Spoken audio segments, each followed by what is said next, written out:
Welcome to my YouTube channel. আমার YouTube channel S tutorial home. আর এই ভিডিওটি প্রথম থেকে শেষ পর্যন্ত দেখার পর যদি ভালো লেগে থাকে অবশ্যই লাইক কমেন্টস এবং বেশি বেশি করে শেয়ার করবে। আর অবশ্যই আমার ইউটিউব চ্যানেলটিকে সাবস্ক্রাইব করবে। আজকের আলোচনার বিষয় ক্লাস 11 অর্থাৎ একাদশ শ্রেণীর ফিলোসফি, একাদশ শ্রেণীর ফিলোসফি পরীক্ষা বিষয়ে আলোচনা করব, ফার্স্ট সেমিস্টার। ঠিক আছে, তাহলে আজকের বিষয় ক্লাস 11 অর্থাৎ একাদশ শ্রেণীর ফার্স্ট সেমিস্টার বিষয় ফিলোসফি অর্থাৎ দর্শন বিষয় নিয়ে আলোচনা করব। তোমরা শুনতে থাকো। তোমাদের এই ফিলোসফি অর্থাৎ দর্শন বিষয় তোমাদের পাঠ্যসূচিতে দুটো বিষয়ে ভাগ করা হয়েছে, দুটো পার্টে ভাগ করা হয়েছে। পার্ট 1 ইন্ডিয়ান ফিলোসফি, যাকে বাংলায় বলা হয় ভারতীয় দর্শন। পার্ট বি ওয়েস্টার্ন ফিলোসফি, যাকে বাংলায় বলা হয় পাশ্চাত্য দর্শন। ওয়েস্টার্ন ফিলোসফি হচ্ছে পাশ্চাত্য দর্শন, ইন্ডিয়ান ফিলোসফি হচ্ছে ভারতীয় দর্শন। ঠিক আছে, ওল্ড সিলেবাসে, পুরাতন সিলেবাসে প্রথমে ছিল ওয়েস্টার্ন ফিলোসফি, তারপরে ছিল ইন্ডিয়ান ফিলোসফি। কিন্তু তোমাদের নতুন সিলেবাসে সেমিস্টার পদ্ধতিতে তোমাদের পাঠ্যসূচিতে প্রথমেই রয়েছে ইন্ডিয়ান ফিলোসফি, তারপরে রয়েছে ওয়েস্টার্ন ফিলোসফি, অর্থাৎ প্রথমেই রয়েছে ভারতীয় দর্শন, তারপরে রয়েছে পাশ্চাত্য দর্শন। পরীক্ষার নম্বর পুনর্মান, পরীক্ষার নম্বর হচ্ছে 40-এ পরীক্ষা দেবে, সময়সীমা 1 ঘন্টা 15 মিনিট। বিকেল 3টায় পরীক্ষা শুরু হবে, শেষ হবে 4টা 15 মিনিটে, অর্থাৎ বিকেল 3টে থেকে 4টা 15 মিনিট পর্যন্ত পরীক্ষা হবে। বিষয় ফিলোসফি অর্থাৎ দর্শন। 40 নম্বরের পরীক্ষা, 12 নম্বর পেলেই পাস করবে, কিন্তু 12 নম্বর পেলে চলবে না, তোমাদের 40-এ 40 তোলারই চেষ্টা করতে হবে। কেননা শর্ট প্রশ্ন, MCQ মানে মাল্টিপল চয়েস কোশ্চেন, সঠিক উত্তরটি খুঁজে নিয়ে লেখো। তারপরে হচ্ছে শূন্যস্থান পূরণ, তারও অপশন থাকবে। তারপরে বিবৃতি, বিকল্প প্রশ্ন থাকবে, আর স্তম্ভ মেলানো থাকবে, স্তম্ভ 1, স্তম্ভ 2। ঠিক আছে, দুটো পার্ট থেকেই প্রশ্ন হবে, ভারতীয় দর্শন এবং পাশ্চাত্য দর্শন। যেহেতু তোমাদের ভারতীয় দর্শনই প্রথমে আলোচনা করা আছে পাঠ্যপুস্তকে, ভারতীয় দর্শনের অধ্যায় বেশি, তার মানে প্রশ্ন বেশি থাকবে, নম্বরও বেশি। ভারতীয় দর্শন থেকে নম্বর হচ্ছে 24, ভারতীয় দর্শন থেকে 24, অর্থাৎ শর্ট প্রশ্ন, প্রশ্নের মান 1, 24টি প্রশ্ন থাকবে ভারতীয় দর্শন থেকে। আর পাশ্চাত্য দর্শন থেকে 16টি প্রশ্নের উত্তর লিখতে হবে। 16টি, 1-এ 6, 16টি প্রশ্ন হচ্ছে পাশ্চাত্য দর্শন, 1-এর 16টি প্রশ্নের উত্তর লিখতে হবে। তাহলে কি বললাম, ভারতীয় দর্শন থেকে লিখতে হবে 24, অর্থাৎ 24টি প্রশ্নের উত্তর। আর পাশ্চাত্য দর্শন থেকে লিখতে হবে 16, অর্থাৎ 1-এ 6, 16টি প্রশ্নের উত্তর। তাহলে ভারতীয় দর্শন থেকে 24 নম্বর আর পাশ্চাত্য দর্শন থেকে 16 নম্বর, এই হলো 40 নম্বর। ঠিক আছে, ভারতীয় দর্শনের অধ্যায় বেশি। ভারতীয় দর্শনের যে প্রথম অধ্যায় রয়েছে, অধ্যায়টির নাম দর্শন শব্দের অর্থ। এই দর্শন শব্দের অর্থ থেকে তোমাদের শর্ট প্রশ্ন হবে 1-এর 2টি, 1-এর 2টি। দ্বিতীয় অধ্যায় থেকে 1-এর 3টি, দ্বিতীয় অধ্যায় থেকে 1-এর 3টি, তৃতীয় অধ্যায় থেকে 1-এর 3টি। তাহলে প্রথম অধ্যায় থেকে 1-এর 2টি, দ্বিতীয় অধ্যায় থেকে 1-এর 3টি, তৃতীয় অধ্যায় থেকে 1-এর 3টি, চতুর্থ অধ্যায় থেকে 1-এর 3টি। দ্বিতীয় অধ্যায়ের নাম ভারতীয় দর্শন বিভাগের শ্রেণী বিভাগ, এটা দ্বিতীয় অধ্যায়ের নাম। তৃতীয় অধ্যায় জ্ঞান লাভের 6টি পদ্ধতি। চতুর্থ অধ্যায় 4 ভাগ কর্তৃক অনুমান প্রমাণ খণ্ডন। ঠিক আছে, এরপরে পঞ্চম অধ্যায় ন্যায়সম্মত প্রত্যক্ষ লক্ষণ। এই ন্যায়সম্মত প্রত্যক্ষ লক্ষণ থেকে 1-এর 3টি প্রশ্ন থাকবে। তারপরে কি থাকবে, নির্বিকল্পক সবিকল্পক, এটা হচ্ছে ষষ্ঠ অধ্যায়। ষষ্ঠ অধ্যায় নির্বিকল্পক সবিকল্পক, 1-এর 3টি প্রশ্নের উত্তর লিখতে হবে। এরপর সপ্তম অধ্যায় ন্যায় দর্শনের অনুমান। এই ন্যায় দর্শনের অনুমানের মধ্যে ভাগ রয়েছে কি, অনুমিতির লক্ষণ, এখান থেকে 1-এর 2টি প্রশ্ন থাকবে। তারপরে পক্ষ, সাধ্য, হেতুর ধারণা, এখান থেকে 2টি প্রশ্ন থাকবে। আর ব্যাপ্তির স্বরূপ থেকে 3টি প্রশ্ন থাকবে। তাহলে ভারতীয় দর্শন থেকে টোটাল প্রশ্ন থাকবে 24টি। 24টি প্রশ্নের উত্তর লিখলে 24 নম্বর পাবে, অর্থাৎ ভারতীয় দর্শন থেকে 24 নম্বর থাকবে, 24টি প্রশ্ন, প্রশ্নের মান 1। 7টা অধ্যায় ভারতীয় দর্শনের। এরপরে ওয়েস্টার্ন ফিলোসফি অর্থাৎ পাশ্চাত্য দর্শন। এই পাশ্চাত্য দর্শনের অধ্যায় হচ্ছে 2টি, প্রথম অধ্যায়, দ্বিতীয় অধ্যায়। প্রথম অধ্যায় থেকে প্রশ্ন থাকবে 6টি, প্রথম অধ্যায় থেকে 6টি প্রশ্ন থাকবে। তার মানে 6টি প্রশ্ন প্রথম অধ্যায় থেকে থাকলে প্রশ্নের মান 1, প্রশ্নের মান 1, 6টি প্রশ্নের উত্তর লিখলে 6 নম্বর, অর্থাৎ প্রথম অধ্যায় থেকে 6 নম্বর। আর দ্বিতীয় অধ্যায়ের দুটো ভাগ, বুদ্ধিবাদ এবং অভিজ্ঞতাবাদ।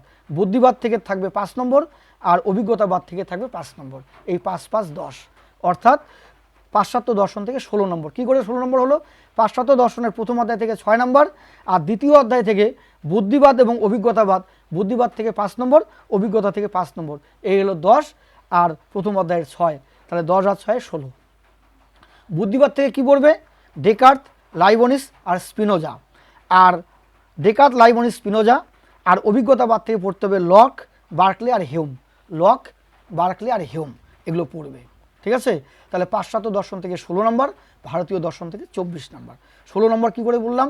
প্রথম অধ্যায় থেকে 6 নম্বর, দ্বিতীয় অধ্যায়ের যে দুটো পাঠ মানে বুদ্ধিবাদ থেকে 5 নম্বর, অভিজ্ঞতাবাদ থেকে 5 নম্বর। বুদ্ধিবাদ Descartes, লাইবনিস, Spinoza, অভিজ্ঞতাবাদ lock, Berkeley, Hume. তাহলে বুদ্ধিবাদ থেকে 5 নম্বর, অভিজ্ঞতাবাদ থেকে 5 নম্বর, মানে একের 5টা করে। বুদ্ধিবাদ থেকে 5টা কোশ্চেন আর অভিজ্ঞতাবাদ থেকে 5টা প্রশ্ন পড়বে। তোমাদের যে পাঠ্যসূচি বই রয়েছে সেই বইয়ের রিডিং পড়বে, যেগুলো তোমাদের প্রয়োজনীয়, যেগুলো তোমাদের সিলেবাসের অন্তর্ভুক্ত সেগুলোই পড়বে। সিলেবাস বহির্ভূত যে পড়াগুলো রয়েছে সেগুলো পড়তে হবে না, কারণ সেগুলো প্রশ্ন পরীক্ষায় আসবে না। ঠিক আছে? এগুলো পড়বে। আর অনুশীলনীর প্রশ্ন প্র্যাকটিস করো, আর মডেল প্রশ্ন, নমুনা প্রশ্ন প্র্যাকটিস করো। ঠিক আছে? এগুলো ভালো করে পড়ো, অবশ্যই তোমাদের কিন্তু পরীক্ষাতে কমন পড়বেই, কমন পড়বে। পরীক্ষা ভালো হতে বাধ্য। লাইটটা চলে গেল, লোডশেডিং, যার জন্য ভিডিওটি লাস্টের দিকে একটু অন্ধকার হয়ে গেল, মানে কারেন্টে চলে গেল আর কি, দুঃখিত। যাই হোক, আমার ভয়েসটা তোমরা শুনতে পাচ্ছ, ভয়েসটা শুনলেই হবে। ছবিটা ক্লিয়ার না হলেও চলবে, আমার কথাগুলো একটু শুনে নাও। আমি যেটা বললাম, পাশ্চাত্য দর্শন থেকে 16 নম্বর, অর্থাৎ প্রথম অধ্যায় থেকে 6 নম্বর, আর দ্বিতীয় অধ্যায়ের বুদ্ধিবাদ থেকে 5 নম্বর, অভিজ্ঞতাবাদ থেকে 5 নম্বর। ঠিক আছে? আজকের আলোচনার বিষয় ছিল ক্লাস 11 অর্থাৎ একাদশ শ্রেণীর ফার্স্ট সেমিস্টার, বিষয় ফিলোসফি অর্থাৎ দর্শন বিষয়ের প্রশ্ন কাঠামো নিয়ে আলোচনা করলাম। আর কোন কোন প্রশ্ন পড়লে কমন পড়বে? স্কুলের ক্লাস নোটস, মানে তোমাদের স্কুলের শিক্ষকের যে ক্লাস নোটস লিখিয়েছেন সেগুলো পড়বে, প্রাইভেট টিউশনের নোটসগুলো পড়বে, আর তোমরা নিজেরা পাঠ্যসূচি, পাঠ্য বইয়ের থেকে রিডিং পড়ে উত্তরগুলো একটু খুঁজে পড়বে, মানে অনুশীলনীর প্রশ্ন, মডেল বা নমুনার প্রশ্ন প্র্যাকটিস করো, অবশ্যই কমন পড়বে। ঠিক আছে? যদি এই ভিডিওটি প্রথম থেকে শেষ পর্যন্ত দেখার পর ভালো লেগে থাকে, অবশ্যই লাইক, কমেন্টস এবং বেশি বেশি করে শেয়ার করবে। যারা এখনও পর্যন্ত আমার ভিডিওটি আমার ইউটিউব চ্যানেলটি সাবস্ক্রাইব করনি, অবশ্যই আমার ইউটিউব চ্যানেলটিকে সাবস্ক্রাইব করবে। আমার YouTube channel S tutorial home. ঠিক আছে?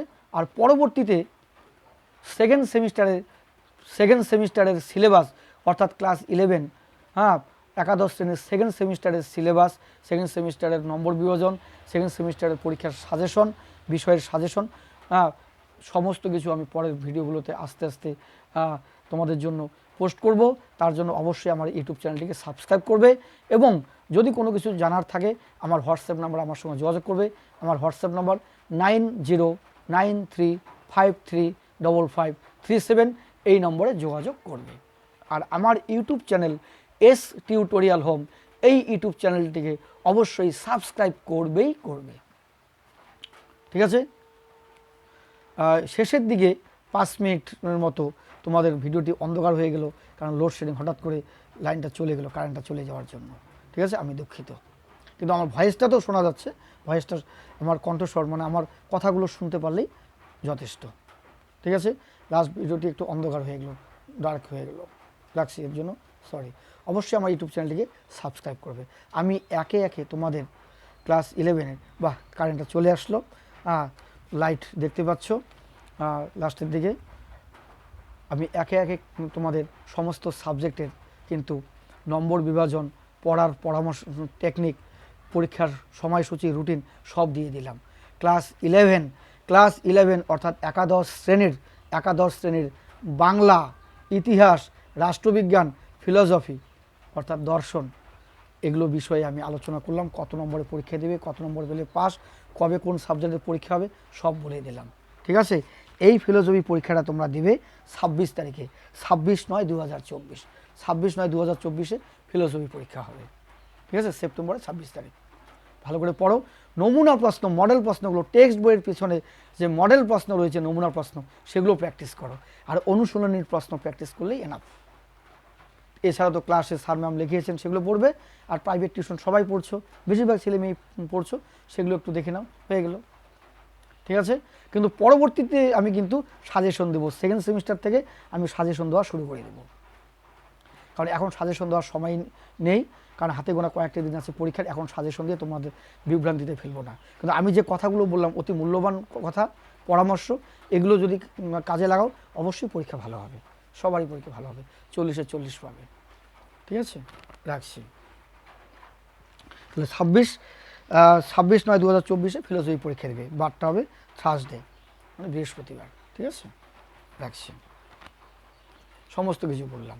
ক্লাস 11 একাদশ শ্রেণীর ফার্স্ট সেমিস্টারের পরীক্ষার রুটিন থেকে শুরু করে Bengali, history, philosophy, political science, ঠিক আছে, সমস্ত বিষয় আমি বললাম তোমাদের, শুধু ইংলিশটা বলিনি। ইংলিশের রুটিনটা বলেছি 19 তারিখে পরীক্ষা, কিন্তু আমি এই বিষয়গুলো নিয়ে আমি সবসময় অধ্যয়ন করি, স্টাডি করি, তাই এই মানে এই সাবজেক্টগুলো সম্পর্কে বললাম। আর একটা সাবজেক্ট পরীক্ষা আছে 30 তারিখে, সোশিওলজি। এই একই সেম, ওইভাবে পড়বে, অনুশীলনীর প্রশ্ন এগুলো পড়বে যাদের রয়েছে, অনুশীলনীর প্রশ্ন, মডেল নমুনা প্রশ্ন এগুলো পড়বে। সোশিওলজি 30 তারিখে হবে পরীক্ষাটা।